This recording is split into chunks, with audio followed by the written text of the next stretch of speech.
Bienvenue dans l'atelier du team Modélisme Micromoteur Service. Alors, nous avons fini les travaux sur la partie carburateur du moteur DLE30, c'est parfait. Maintenant, nous allons entreprendre l'optimisation de la boîte à clapet, qui est un élément essentiel pour un parfait fonctionnement du moteur.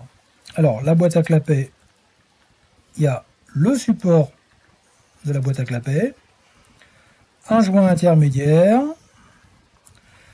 et la partie support de clapet. Ce qu'il faut savoir que chaque clapet doit porter, est censé porter de façon complètement étanche sur son support. On voit ici que c'est absolument pas le cas, d'un côté comme de l'autre. Donc, perte d'étanchéité, ce qui fait que quand le piston descend, le mélange va ressortir en direction du carburateur, ce qui n'est pas bon du tout. Alors, pour l'optimisation en termes d'outils, il vous faut la lame large de cutter que nous avions préparée et un tournevis cruciforme fin type PH1 de qualité. Alors, on commence par la dépose des barrettes qui immobilisent les clapets.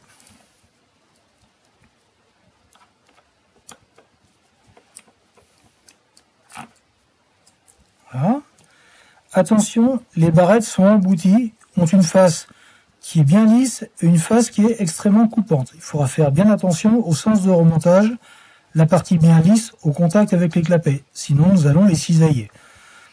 Alors, les vis, la barrette et le clapet, on va enlever la même chose de l'autre côté.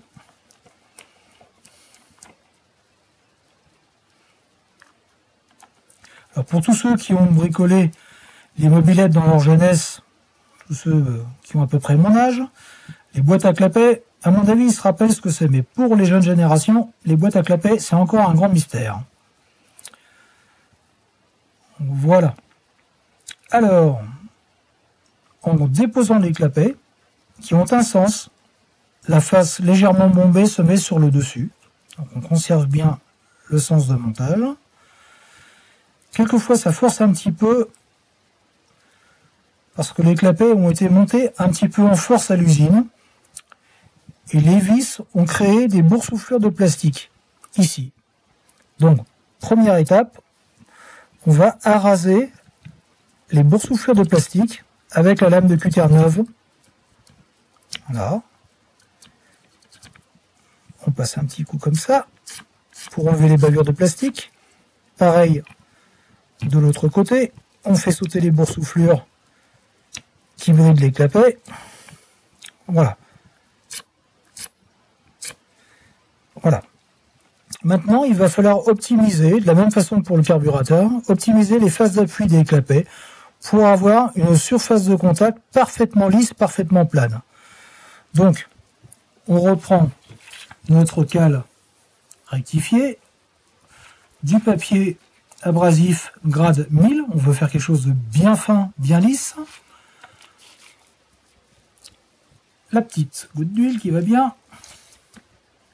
On ne travaille pas à sec. Et on va venir, de la même façon que le carburateur, on va venir rectifier la surface en rond, en long, en rond, en long, en rond, en long, en rond et en long. Et cela pour chaque côté.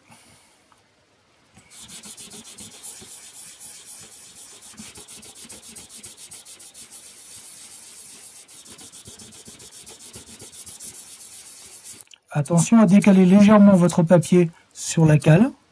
Je me mise là, voilà, de façon à ne pas venir manger les bords du support.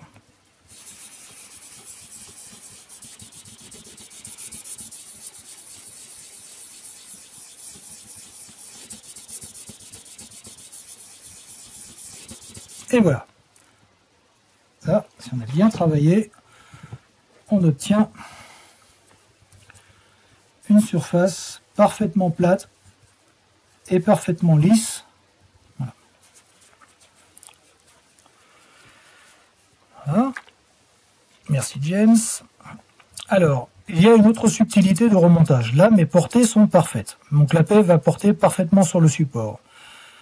Seule chose, c'est que quand les clapets sont montés en usine, on s'aperçoit que les trous de fixation des clapets sont décalés par rapport aux trous dans le support.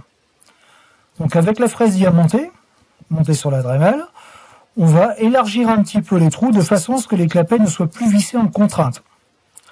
Donc là, il faut que je remonte vers le haut, et là, un petit peu vers le haut aussi. Donc ça se fait très simplement. La fraise diamantée conique.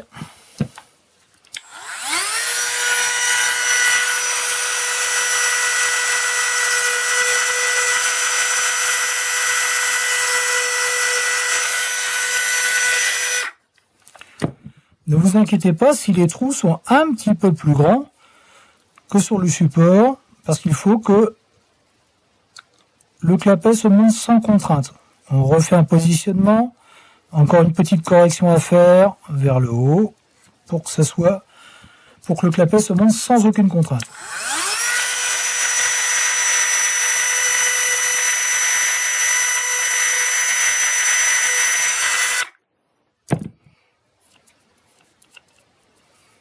Voilà, vous voyez que mes trous sont bien élargis.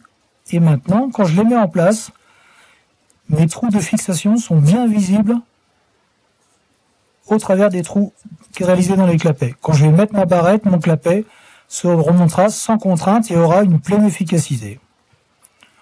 Alors, on remonte le principe. Je vérifie que mon clapet ait la face bombée comme ça, face bombée vers le haut. Mes trous sont bien dégagés. Je mets ma barrette, le côté doux, et pas le côté coupant, le côté doux, vers le clapet pour ne pas l'endommager. Je reprends mon tournevis et je remets mes vis de fixation.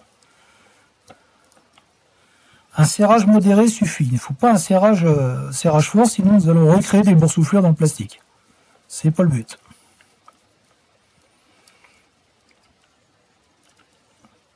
Voilà, pour ce côté-là, impeccable. Pareil de l'autre côté. Alors je repère mon sens de clapet, face bombée vers le dessus. Je repère mes corrections à faire au niveau des trous, donc vers le haut et légèrement décalé vers la gauche.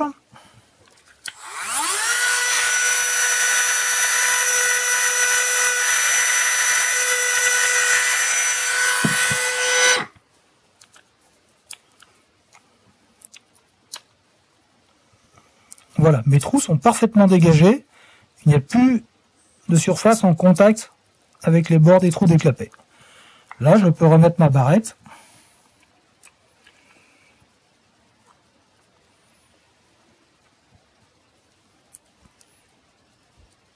Avec les vis de fixation.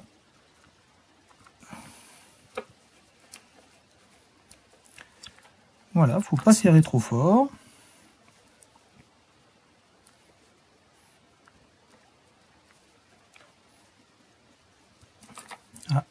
C'est mieux démonter les pointes de tournevis. Et voilà. Votre boîte à clapet est maintenant bien optimisée. On fait le test de la goutte d'huile. Toute petite goutte d'huile. Voilà. Et on s'aperçoit que maintenant, le clapet porte parfaitement sur toute sa surface et est complètement étanche.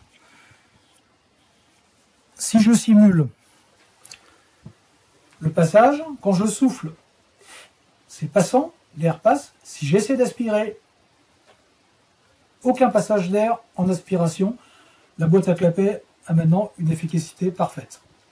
Et ça conditionne vraiment tout le fonctionnement du moteur.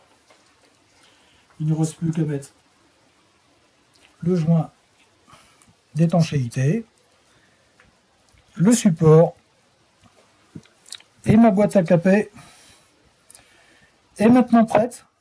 Donc la prochaine étape, on se penchera sur le cas du cylindre et du segment. C'est une opération un peu plus complexe, réservée quand même aux initiés. Mais ça ne devrait pas poser trop de problèmes si je vous assiste en même temps. et avec mes experts.